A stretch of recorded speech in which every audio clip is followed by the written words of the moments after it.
You wouldn't understand corporate culture. Veronica Ashford delivered the words with practiced precision, her manicured fingers adjusting the collar of her designer blazer. She stood in our kitchen like she was addressing a board meeting, not explaining why she'd be working late again.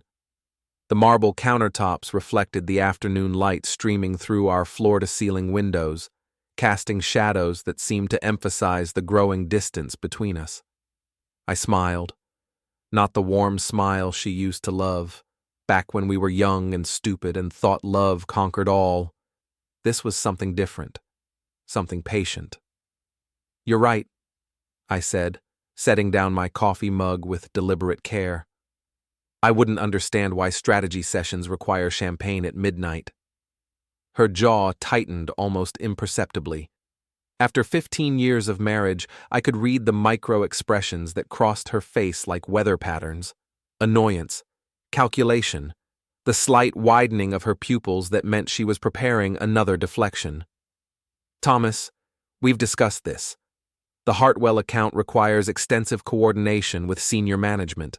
Richard has connections throughout the industry that—" Richard Strauss. I let his name hang in the air between us like smoke from a house fire. Interesting guy. I've been hearing his name quite a bit lately. The transformation was subtle but unmistakable. Her shoulders shifted backward, defensive posture engaging like armor plating. Her breathing changed rhythm, just slightly. Most husbands wouldn't notice. Most husbands weren't electricians who'd spent 20 years reading the invisible currents that could either power a building or burn it down. "He's a respected executive with 30 years of experience in corporate development," she said, her voice carrying that particular tone she reserved for explaining things to people she considered intellectually inferior. The kind of strategic thinking that builds careers. I nodded thoughtfully, as if absorbing this wisdom. Must be exhausting, all that strategic thinking. No wonder you come home so tired. She glanced at her watch, a Cartier that cost more than most people made in 3 months. "I need to prepare for tonight's meeting. The Johannesburg proposal won't finalize itself." "Of course not."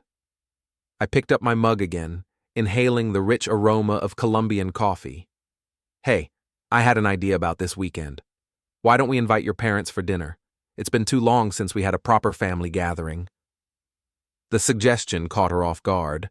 I could see her mental gears shifting, trying to identify the trap she sensed, but couldn't locate. "My parents? Thomas, you know how busy Father's schedule gets. The foundation work, the board commitments. I'm sure William can spare one evening for his daughter. Besides, Becca and Lucy keep asking about their grandfather. They miss the stories about his business adventures." Veronica's relationship with her father was complicated, layered with expectations and disappointments that stretched back to her childhood. William Hartwell had built his fortune in commercial real estate, then expanded into private equity and municipal contracts. He was old school, the kind of man who believed in handshake deals and long memories. More importantly, he was the kind of man who remembered when handshakes got broken. "I'll check his calendar," she said finally. "But don't get your hopes up. You know how he feels about last-minute social obligations." "Nothing last-minute about it. I already called him this morning." Her face went perfectly still. "In the electrical business, we call it a hard short, when current stops flowing and everything goes quiet right before the breaker trips." "You called my father?" Lovely conversation. He seemed genuinely excited about spending time with the girls. Said it's been too long since he heard about their soccer season. I paused, letting the moment stretch. "Funny thing, though. When I mentioned you'd been working late with Richard Strauss, he got very quiet, almost like he recognized the name." The color drained from her cheeks so gradually I might have imagined it. But I'd spent years watching voltage meters, learning to spot the smallest fluctuations that indicated larger problems in the system. "I should go," she said, gathering her briefcase with movements that were just slightly too quick, too precise. "The meeting starts at 7. Drive safely. Tell Richard I said hello." She paused at the kitchen door, her hand resting on the frame. For a moment, I thought she might turn around, might finally decide to have the conversation we'd been avoiding for months. Instead, she straightened her shoulders and walked away. I heard her heels clicking across the hardwood floor, then the soft thud of the front door closing. I finished my coffee in the sudden silence, listening to the familiar sounds of our house settling around me. Somewhere upstairs, one of the girls was practicing violin, the notes drifting down like autumn leaves. The refrigerator hummed its mechanical lullaby. The grandfather clock in the hallway marked time with the steady patience of a heartbeat. My phone buzzed against the granite countertop. A text from my sister Sandra. "How'd she take the dinner invitation?" I typed back, like a woman with something to hide. "Want me to bring anything Saturday?" "Just your appetite for drama." Sandra was a corporate attorney, the kind who specialized in hostile takeovers and breach of contract litigation. She'd been suspicious of Veronica's late nights long before I'd started paying attention. Sisters-in-law have a particular radar for detecting threats to family stability, and Sandra's had been pinging for months. The violin music stopped upstairs, replaced by the thunder of teenage feet on the staircase. Lucy appeared in the kitchen doorway, 15 years old and already showing signs of inheriting her mother's sharp intelligence and her grandfather's stubborn streak. "Mom left already?" she asked, opening the refrigerator and surveying its contents with the focused intensity of a military strategist. "Another important meeting." "She's been having a lot of those lately." Lucy emerged with a yogurt and a knowing look that made her seem older than her years. "Is everything okay with you guys?" The question hung between us like a bridge I wasn't sure I was ready to cross. Lucy was smart enough to sense the tension that had been building in our house like atmospheric pressure before a thunderstorm. She deserved honesty, but she also deserved to be 15 without carrying the weight of adult complications. "Your mom's career is very demanding right now," I said carefully.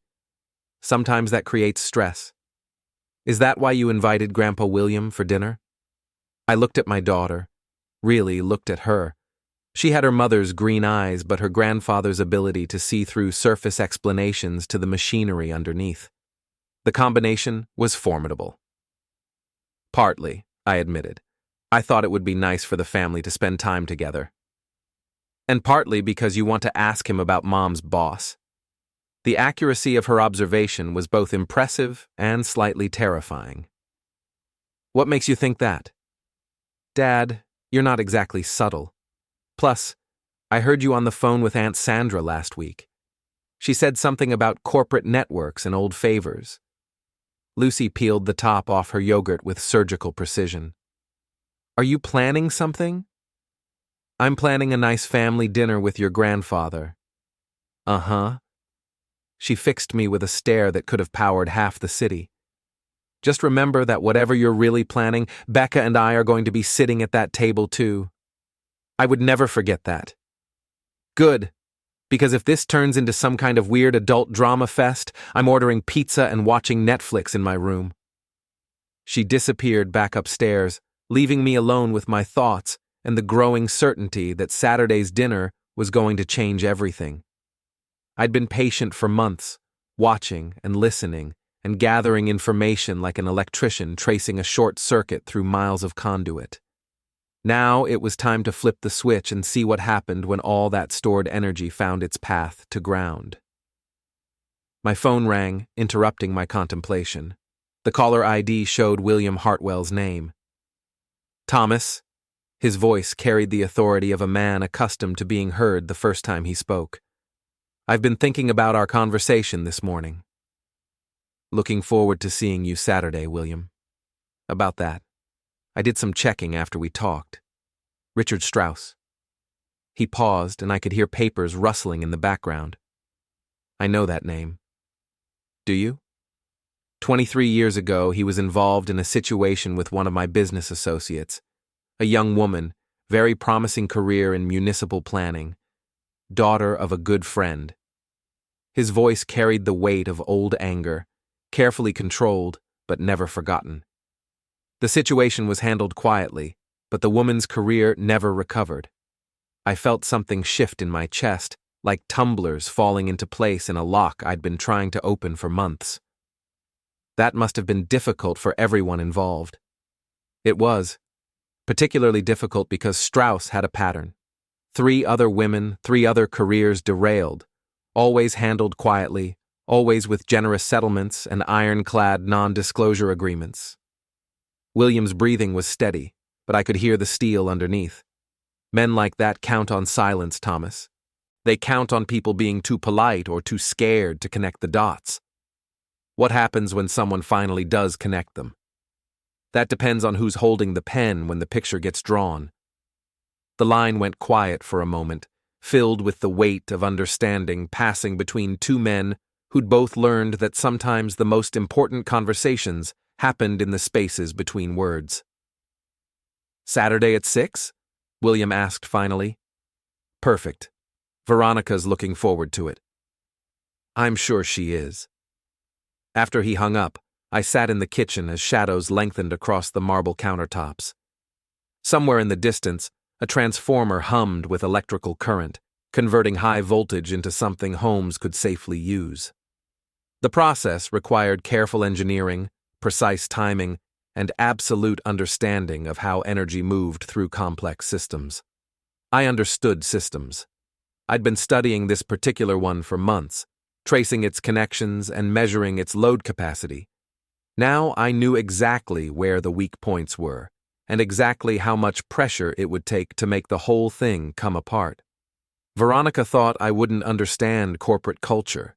She was wrong about that, just like she was wrong about thinking her late-night strategy sessions were as invisible as she imagined. But she was right about one thing. I didn't understand corporate culture. I understood something much more useful. I understood how to make the lights go out. Saturday evening arrived with the kind of crisp October air that made everything feel sharper, more defined. I'd spent the afternoon preparing dinner with the same methodical attention I brought to complex electrical installations. Every component checked, every connection verified, every potential failure point identified and addressed. The dining room table gleamed under the chandelier I'd installed myself 3 years ago, its crystal elements catching and scattering light like a prism, breaking white into its component colors. Veronica had chosen the fixture from some high-end catalog, but I'd been the one to run the proper gauge wire and install the dimmer switch that let us control exactly how much illumination the room received. Control. It was always about control. Becca and Lucy had been conscripted into service as sous chefs, their teenage complaints about missing social plans gradually giving way to genuine interest in the evening ahead. They sensed something significant was building, the way animals sense atmospheric pressure changes before a storm. Lucy kept shooting me questioning looks while she arranged flowers in the centerpiece. Becca, 13 and still young enough to believe adults generally knew what they were doing, focused on folding napkins with geometric precision. "Dad, why are you being so weird about tonight?" Lucy asked, adjusting a lily that was already perfectly positioned. "I'm not being weird. I'm being thorough." "Same thing, in your case." Veronica appeared in the doorway, transformed by her afternoon of preparation into the polished executive she presented to the corporate world. Her black dress was perfectly tailored, her makeup applied with professional precision, her jewelry selected to project success without ostentation. She looked beautiful, confident, and completely unaware that she was walking into a room where the electrical current was about to shift dramatically. "The girls look lovely," she said, surveying our preparations with the critical eye of someone accustomed to finding flaws in other people's work. Though I still think this was short notice for Father. He's been dealing with some challenging board situations lately. Nothing he can't handle, I'm sure. William's always been good at managing difficult personalities. The doorbell chimed with perfect timing, its 2-note harmony echoing through the house like the opening of a symphony. I could hear voices in the entryway as Veronica went to greet her parents, the careful choreography of family relationships playing out in tones and pauses that carried more meaning than the actual words. William Hartwell entered the dining room like a man surveying territory he intended to acquire. At 62, he still carried himself with the bearing of someone who'd built an empire through careful planning and ruthless execution. His handshake was firm, his smile genuine but measured, his eyes constantly evaluating and cataloging information. Thomas. Beautiful home, as always. That chandelier work is exceptional. Thank you. I believe in doing things properly the first time. Wise philosophy. Saves considerable trouble down the line. Margaret Hartwell, Veronica's mother, followed her husband with the graceful efficiency of a woman who'd spent 40 years managing social situations that could explode without warning. She embraced the girls with genuine warmth, complimented the table setting, and somehow managed to convey both maternal affection and aristocratic reserve in the same gesture. We settled into our seats with the careful positioning of chess pieces. William at the head of the table, Margaret to his right, Veronica across from her mother. The girls flanked me at the opposite end, creating a configuration that felt both familial and strategic. Conversation flowed through safe channels during the first course. Lucy's soccer achievements, Becca's progress in advanced mathematics, Margaret's volunteer work with the Children's Hospital, the kind of topics that filled space without revealing anything significant about the people discussing them. I served the main course with practiced efficiency, carving the roast with the same steady hands that had wired 1,000-amp service panels in downtown office buildings. The meat was perfect, pink in the center with a caramelized crust that spoke of proper technique and careful timing. Excellent preparation, William said, cutting into his portion with surgical precision. You've always had a gift for craftsmanship, Thomas, whether it's electrical work or family dinners. I appreciate quality in all its forms. As do I. Speaking of which, Veronica tells me you've been expanding the business lately. New commercial contracts, I understand. Several interesting opportunities. The Morrison Building downtown, the new medical complex on 5th Street. Projects that require working with various municipal departments and regulatory agencies. I watched Veronica's face as I spoke, noting the slight tightening around her eyes that suggested she was trying to identify the direction of the conversation. She understood her father well enough to recognize when he was building toward something, but not well enough to predict exactly what that something might be. Municipal work can be challenging, William continued, his tone conversational but his attention focused. So many different personalities to manage, so many competing interests. Success often depends on understanding the history between various players. History does matter, I agreed, especially when it comes to identifying patterns of behavior that might affect future projects. Patterns are crucial. I've learned to pay very close attention to them over the years. William paused to sample his wine, a bottle from his personal collection that probably cost more than most people's monthly salary. For instance, I've noticed that certain individuals tend to repeat the same mistakes, often with increasingly serious consequences. The temperature in the room seemed to drop several degrees. Veronica's fork paused halfway to her mouth, suspended in the sudden tension that had materialized like fog rolling in from the ocean. What kind of patterns? Lucy asked, her 15-year-old curiosity immune to adult subtlety. Business patterns, sweetheart, Margaret interjected smoothly, her social radar detecting dangerous territory ahead. Your grandfather sometimes gets carried away discussing work at dinner. No, it's fascinating, I said, leaning back in my chair with the relaxed posture of someone genuinely interested in the conversation. I'd love to hear more about these patterns, William, especially as they might relate to people I've been hearing about lately. People you've been hearing about? Well, for instance, Richard Strauss. The name hit the table like a circuit breaker tripping under overload. The sudden silence was so complete, I could hear the grandfather clock ticking in the hallway, marking seconds that felt like minutes. William set down his wineglass with deliberate care, his movements controlled, but his eyes sharp with recognition and something that might have been satisfaction. Richard Strauss, he repeated, as if tasting the name and finding it bitter. Now that's a name I haven't heard in quite some time. Veronica's face had gone pale, but she managed to keep her voice steady. He's a senior executive with Meridian Development, very respected in the industry. Is he? William's tone carried the particular quality of a man who'd just heard something that contradicted information he knew to be true. Interesting. I remember him rather differently. You know Richard? The question slipped out before Veronica could stop it, revealing more than she'd intended about her level of investment in the answer. I know of him. We crossed paths professionally some years ago. A situation involving municipal contracts and some very unfortunate allegations.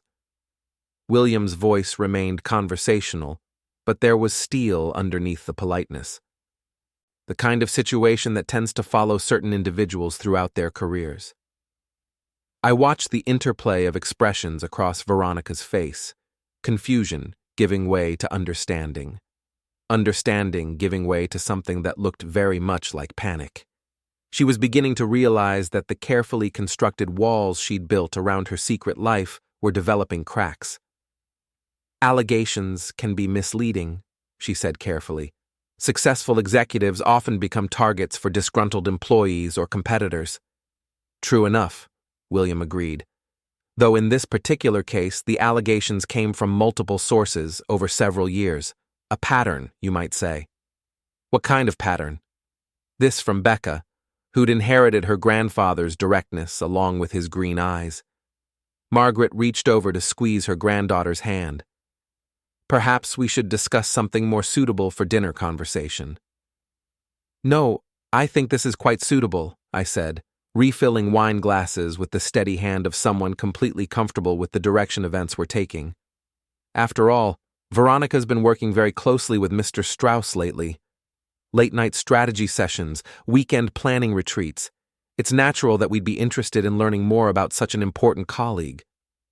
The words landed with surgical precision. Veronica's breathing changed, becoming shallow and controlled. Her parents exchanged a look that contained volumes of unspoken communication, the kind of wordless conversation that couples develop over decades of marriage and shared crises. Strategy sessions, William repeated slowly. How dedicated of you, Veronica. I'm sure such intensive collaboration produces excellent results. The Hartwell account requires extensive coordination, she said, her professional training kicking in to provide familiar talking points. Richard has connections throughout the industry that… The Hartwell account? William's eyebrows rose with what appeared to be genuine surprise. I'm afraid I'm not familiar with any account bearing our family name. Margaret, are you aware of any business dealings with Meridian Development? Margaret shook her head, her expression carefully neutral. None that I can recall. The silence that followed was profound and terrible, filled with the sound of carefully constructed lies crumbling under the weight of simple questions. Veronica looked like a woman watching her house burn down while standing too far away to do anything about it. Perhaps I misspoke, she said finally. The account name might be different. Corporate structures can be complex. They certainly can, William agreed. Almost as complex as the relationships between the people who manage them. I stood to clear the dinner plates, moving with the unhurried efficiency of someone following a predetermined plan. The girls helped without being asked, their teenage social instincts sharp enough to recognize that they were witnessing something significant, even if they didn't fully understand what it was. Coffee? I asked, as if we'd been discussing the weather rather than systematically dismantling my wife's carefully constructed deception. Please, William said. And Thomas? I wonder if you might have a few minutes after dinner to discuss those municipal contracts you mentioned. I have some contacts in city planning who might be helpful. I'd appreciate that very much. As I moved toward the kitchen, I caught sight of Veronica's reflection in the dark window. She sat perfectly still, her hands folded in her lap, her face composed, but her eyes showing the first signs of true fear. She'd been right about one thing. I didn't understand corporate culture, but I was beginning to understand something much more valuable. I was beginning to understand exactly how much power flowed through the connections she'd assumed were invisible, and exactly what would happen when those connections suddenly found themselves carrying more current than they were designed to handle. The coffee was going to be very interesting indeed. The coffee service provided a natural intermission, a chance for everyone to regroup and reassess their positions. I moved through the familiar ritual of grinding beans and adjusting the espresso machine, actions that required just enough attention to appear occupied while actually allowing me to observe the subtle negotiations taking place in the dining room.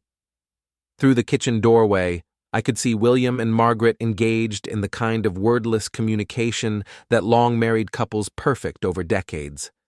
A raised eyebrow, a slight tilt of the head, a barely perceptible nod.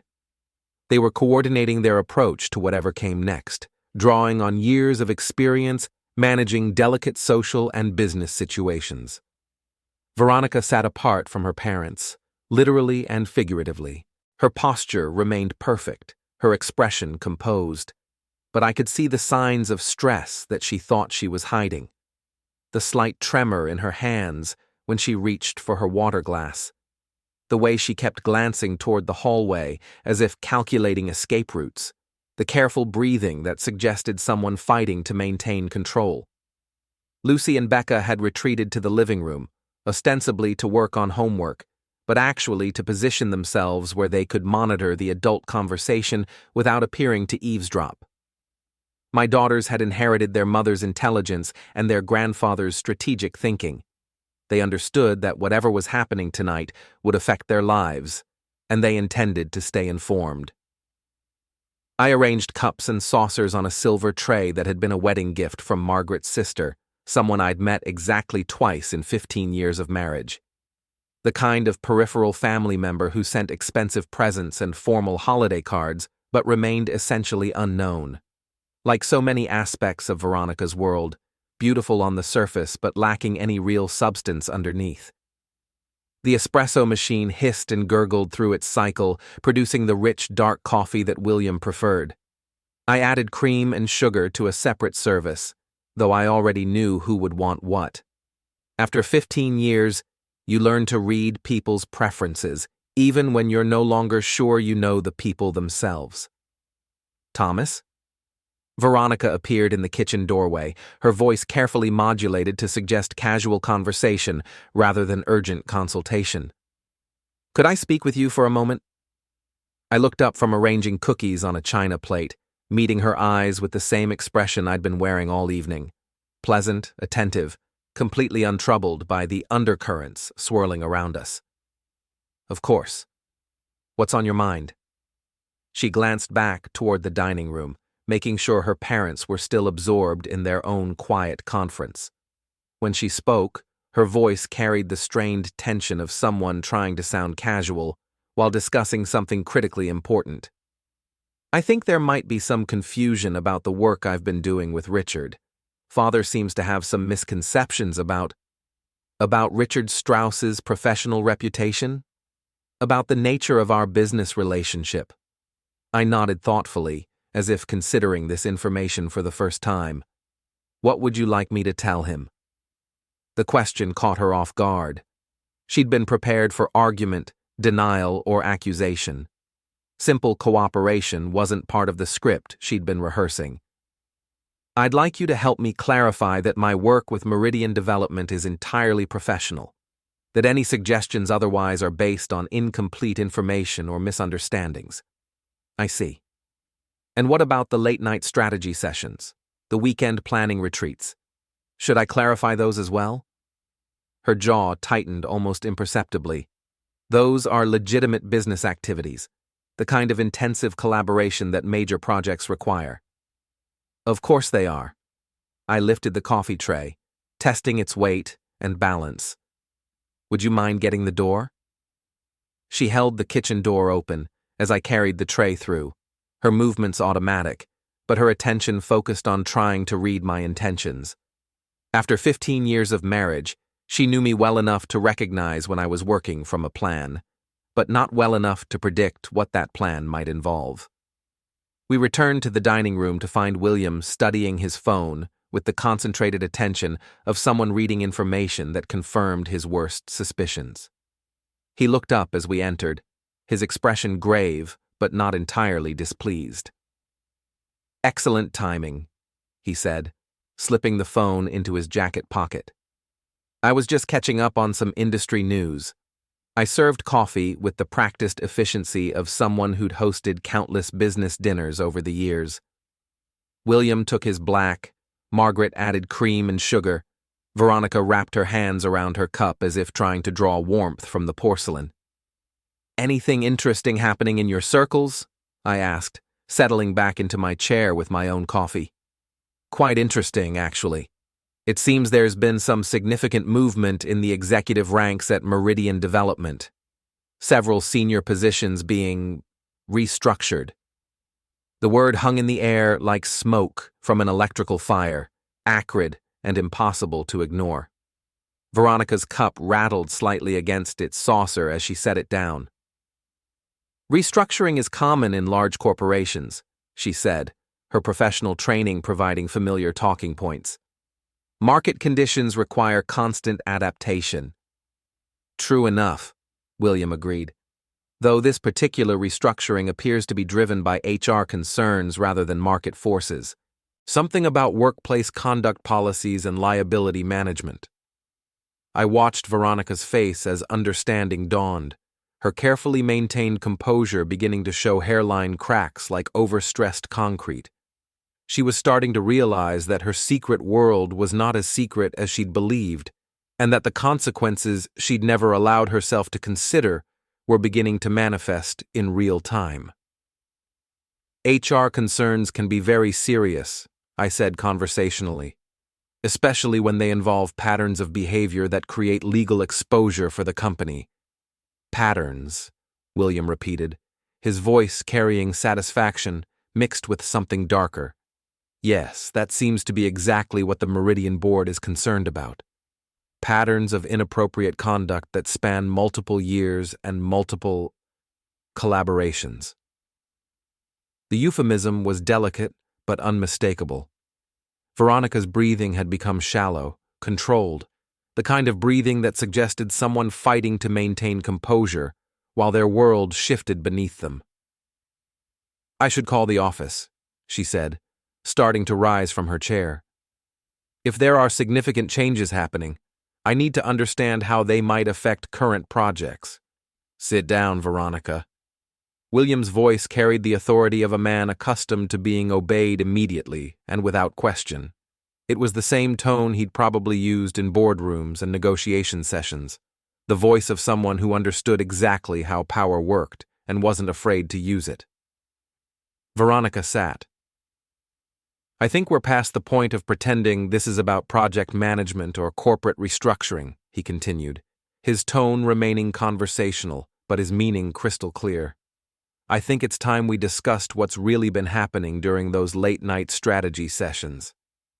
The silence that followed was profound and terrible, filled with the weight of 15 years of marriage colliding with months of deception.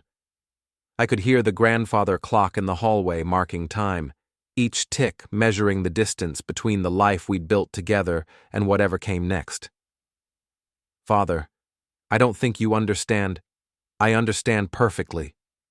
William's voice cut through her attempted explanation like a blade through paper. "I understand that you've been having an affair with a man whose professional reputation is built on a foundation of harassment settlements and non-disclosure agreements. I understand that you've been lying to your husband and your children while conducting this affair under the guise of professional collaboration. And I understand that you've been naive enough to believe that such behavior could continue indefinitely without consequences." The words landed with devastating precision, each point delivered with the clinical accuracy of a surgeon removing diseased tissue. Veronica's face had gone completely white, her hands trembling as she reached for her coffee cup and then thought better of it. "It's not what you think," she said finally, her voice barely above a whisper. "Then tell us what it is," I said quietly. She looked at me with something that might have been surprise, as if she'd forgotten I was part of the conversation. Her green eyes, which had once looked at me with love and trust and shared dreams for the future, now showed nothing but fear and calculation. "Richard and I have developed a close working relationship," she said carefully. "Perhaps closer than strictly professional protocols would suggest, but it's not what you're implying." "What are we implying?" William asked. That we've been having an affair," I finished for her. "The word you're looking for is affair, Veronica." She flinched as if I'd struck her, the simple truth hitting harder than any accusation or argument could have. In the sudden quiet that followed, I could hear Lucy and Becca in the living room, their homework abandoned as they strained to follow a conversation that would reshape their understanding of their family. "I never meant for this to happen," Veronica said finally.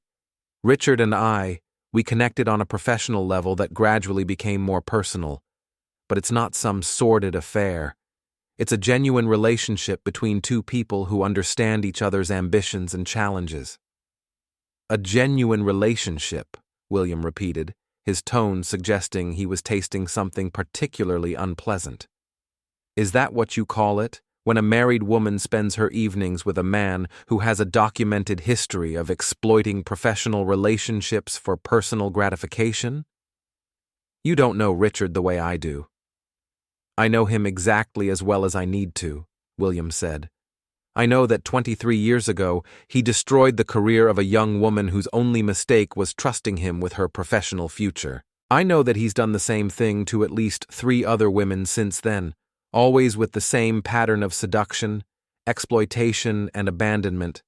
And I know that he's been counting on your naivety and your willingness to rationalize his behavior to add you to that list." The accusation hung in the air like a toxic cloud, impossible to ignore or dismiss.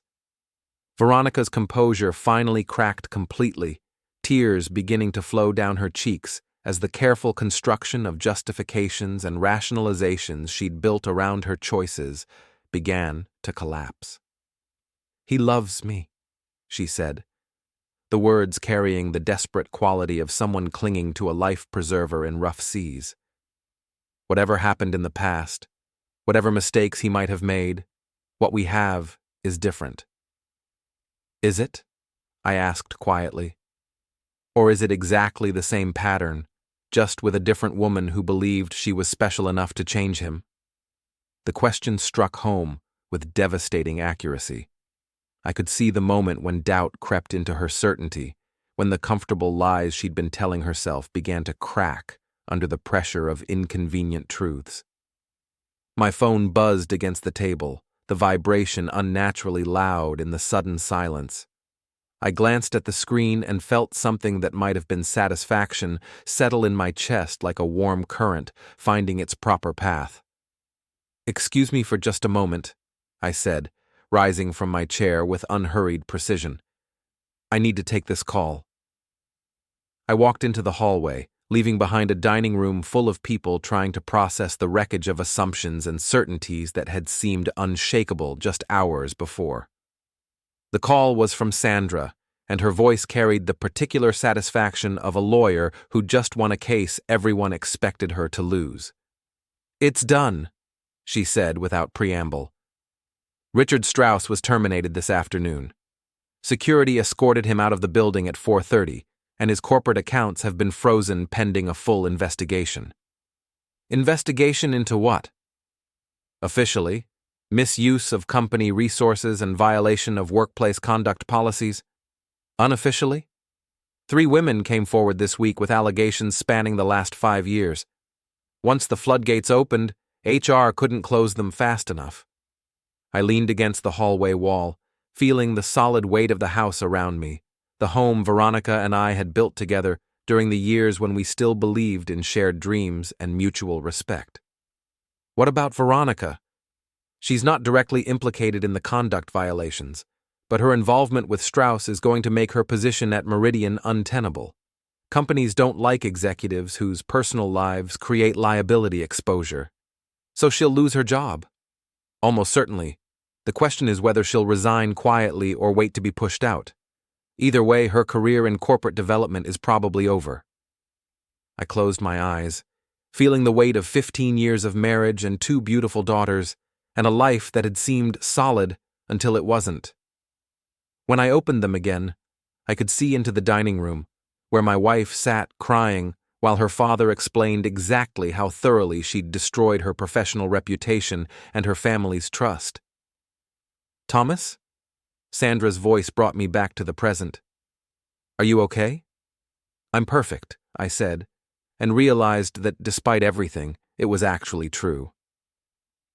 "I'm exactly where I'm supposed to be."